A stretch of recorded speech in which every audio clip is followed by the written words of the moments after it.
Memancing di es, jika tidak ada yang lain, adalah cara untuk keluar rumah selama musim dingin yang panjang.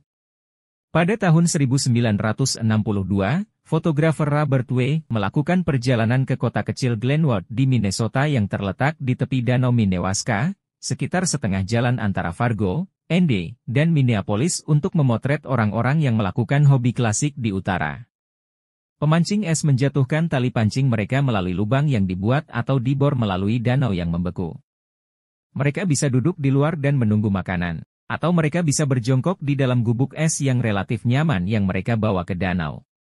Salah satu foto yang paling khas dalam set Kelly adalah foto dari atas dari dalam gubuk pemancingan di mana sebuah keluarga sedang bermain kartu di sekitar meja dan tampak menikmati malam yang nyaman di ruang tamu sampai Anda melihat lubang pemancingan berbentuk persegi panjang dipotong karpet dan ke dalam es di bawahnya.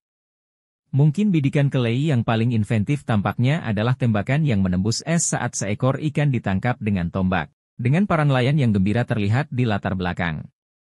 Foto-foto Kelly juga memuat foto-foto yang mungkin akan menjadi kandidat foto paling Minnesota, yang pernah diambil foto tersebut menunjukkan orang-orang bermain hoki di danau dengan kamp pemancingan es sebagai latar belakangnya.